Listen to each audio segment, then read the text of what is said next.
Hi, it's me. Today we're going to summarize Naruto and the Ramen Rumble. Let's get started. Our story begins with Team 7 eating at Ichiraku Ramen, the best ramen shop in the ninja village. Team 7 is celebrating a mission well done with lots of ramen. But when Naruto pays for the bill, he hears that Ichiraku is going out of business because they can't afford the expensive ingredients. To save the ramen shop, Naruto enters the all-you-can-eat ramen contest, hosted by the Food and Fire Festival. If he wins, the shop gets a huge discount on all their ingredients for a year. Meanwhile, at an abandoned ramen shop, a sneaky rival ninja named Mito is making a giant batch of broth. He plans to enter the contest himself and steal Ichiraku's customers. To do this, he puts laxatives in the broth so everyone will have to run to the bathroom and miss the grand festival. Then he heads off to infiltrate Team 8 and make some trouble. The next day at the festival, Choji and his teammates are having trouble with their assigned task. They need to stack these giant blocks on top of each other without letting them fall. Choji is worried they won't be able to finish in time. But then he remembers that Team 7 is participating in the ramen contest. Choji runs over to see how they're doing. And what he sees makes him want to join Team 7. Naruto is slurping down noodles faster than anyone could make them. He's using techniques like the Uzumaki spin cycle, where he twirls the noodles on his fingers like a ballerina. And the move that really makes Choji jealous, the human shield, where he uses his gigantic amounts of chakra to protect his teammates from getting hit by flying ramen. Choji wants to help, but he can't leave his post. So instead, he sends a smoke signal to get Naruto's attention. Naruto understands and takes a break to help Choji with his project. Just then, Mito appears and knocks Choji unconscious with a single kick. He reveals his plan to sabotage the contest, and then he goes after Naruto. The two rivals start fighting, but it's clear that Mito is stronger. As he's about to deliver the final blow, Naruto activates the nine-tailed fox chakra mode. Now, with the power of friendship, Naruto is able to defeat Mito. But just as he's about to serve the last bowl of ramen, the laxative takes effect. Naruto runs to the bathroom just as the judges are about to take their first bite. It looks like Ichiraku Ramen is doomed. But then a surprise guest appears. It's the ramen spirit, and he's not happy that someone tried to ruin his favorite festival. The spirit uses his supernatural powers to make all the ramen bowls into spinning shurikens, and takes out all the trash cans. He also summons giant noodles to act as bridges so everyone can get to the shops more easily. After the spirit leaves, everyone is able to enjoy the delicious ramen and celebrate the fact that Ichiraku stayed in business. And who was judging the whole thing? Kakashi. The entire time he was just sitting there reading his book. That was Naruto and the Ramen Rumble. Did you like it? I sure did. It was so fun to learn about all the different ways Naruto can slurp down his noodles. What about you? How do you like your noodles? I like to eat them with chopsticks.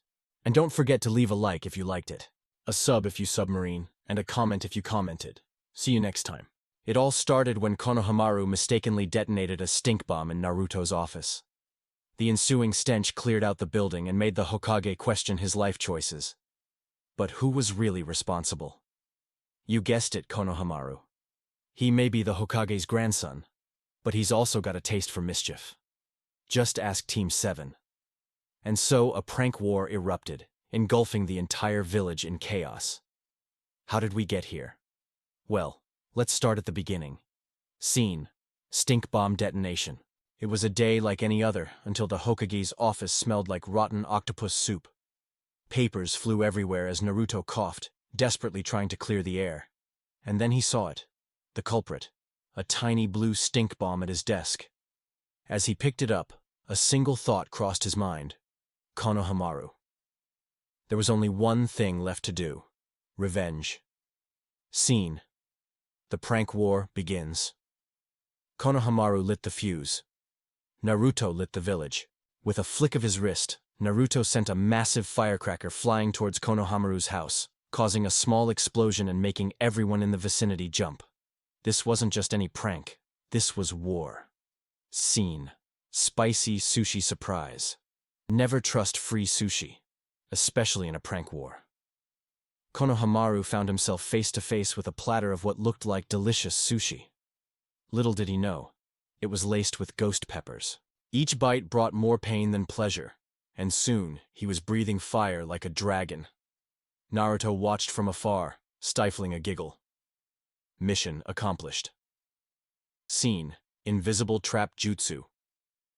Konohamaru may have started this prank war, but he wasn't going down without a fight. Using his invisibility jutsu, he set a trap for Naruto, hiding underneath a bush and launching a surprise attack. But the prankster was prepared.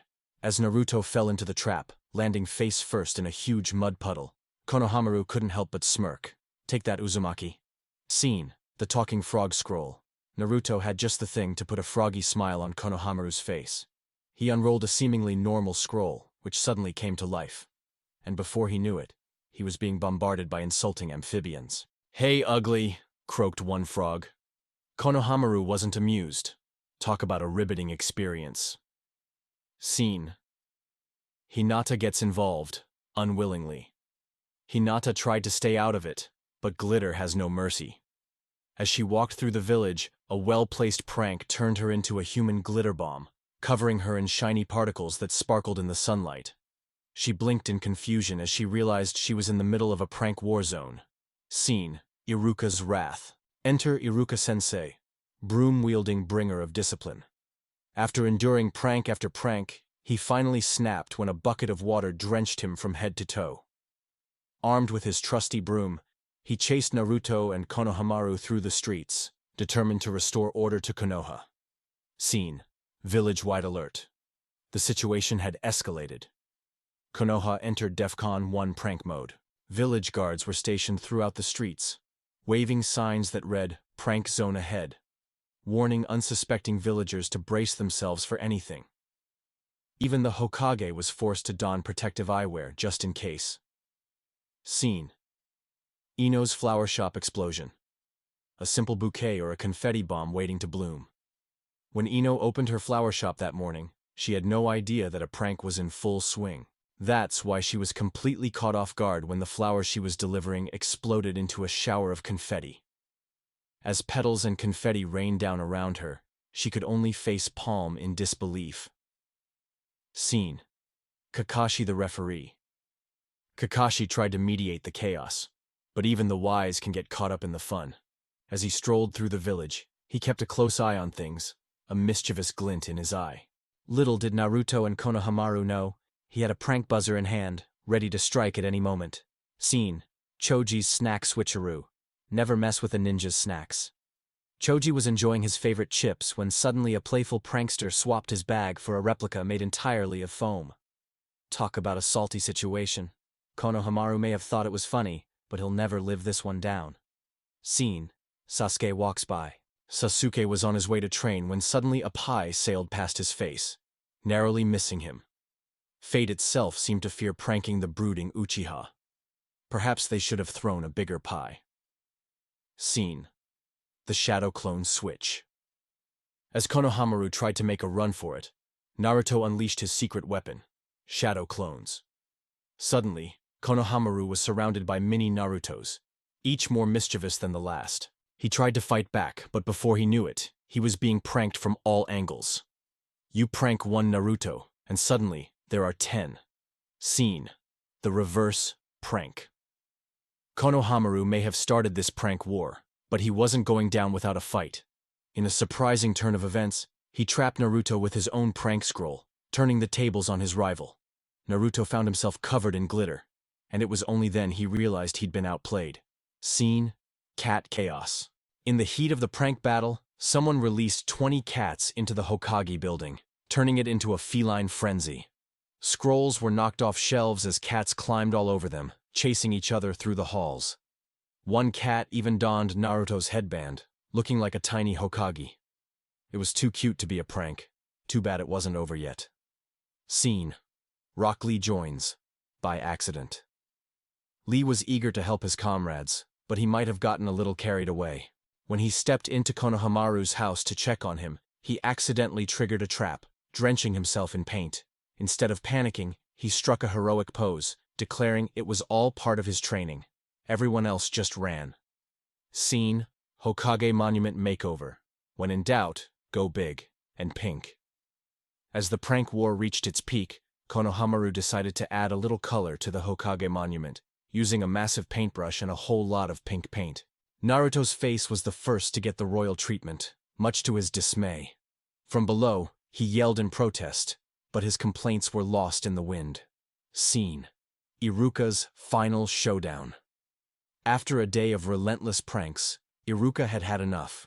He trapped both Naruto and Konohamaru in a giant rice ball net, putting an end to their prank spree. They were stuck side by side, unable to move, as the sticky rice held them fast. It was a sticky situation, but maybe that's where they belonged. Scene: Apology party, with a twist. To make amends, Naruto and Konohamaru threw an apology party for the whole village, complete with food, drinks, and music. But they couldn't resist adding one final prank, releasing confetti cannons that exploded in everyone's faces. They apologized, and then they pranked everyone one last time. Maybe some things never change. Scene: Peace. For now. Under the starry sky, Naruto and Konohamaru laughed, reflecting on their prank-filled day. It seemed like peace had returned to Konoha, but as a pie dropped from above, splattering on both of them, they realized the prank spirit would never truly die. And so the cycle continued, bringing laughter and chaos to the peaceful streets of Konoha. Asuma would have been proud. That may be the only thing that went through Kurenai's head when she dropped her hyperactive 6-year-old daughter off at Naruto's house for some babysitting. As the bell signaling the start of class rang through the village, young ninjas from each household were dropped off at Uzumaki Naruto's house. He volunteered as the official babysitter. For a second, Naruto was smugly basking in the praise from his adoring fans, aka the parents. Then the door burst open, and a tidal wave of chakra-filled 6-year-olds rushed in. His smile faded. You know what's worse than one hyperactive kid? About 20 of them, all staring at you expectantly. Okay, maybe it wasn't so bad. He just needed a backup plan, and he had the perfect one. With a smirk, Naruto slapped 3 fingers together and shouted, "Shadow Clone Jutsu!" 3 clones appeared behind him, each identical to the last. They looked at the gaggle of kids and smiled. This would be easy, except it wasn't. You see, these clones weren't normal. Oh no. They had distinct and obnoxious personalities. Lazy Naruto immediately flopped onto the couch. Prankster Naruto started pulling on the loose wires of the house's intercom system. Serious Naruto got down on his warpath, and dramatic Naruto threw his head back and sighed. Oh joy. Another meaningless task assigned by the useless Hokage. Before Naruto could berate his clones, one of the kids spoke up. "Hey, Uzumaki, you can teach us jutsu, right?" The other kids cheered. Naruto blinked. Was this supposed to be a babysitting session or a training session? But before he could protest, the kids got to work. Soon, the living room turned into a training ground. Naruto watched as the clones struggled to keep up with the youngsters. Lazy Clone didn't even bother trying to hide his disdain for the children. He dozed off midway through an explosion. Prankster Clone attempted to set a glitter trap in the hallway, but Naruto inadvertently set it off. Don't ask me how or why. The Hokage sparkles now. Dramatic Clone took one look at the kids and promptly fainted. Serious Clone did his best to keep order, but even he cracked under the onslaught of tiny fists and feet. By the time Hinata stopped by with some snacks, the house was a disaster. She found Dramatic Clone leading the kids in a group therapy session. "We must connect with our inner shinobi," he cried, throwing his arms up in the air.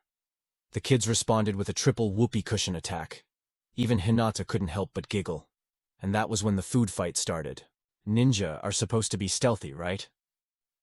Well, stealthy they were not.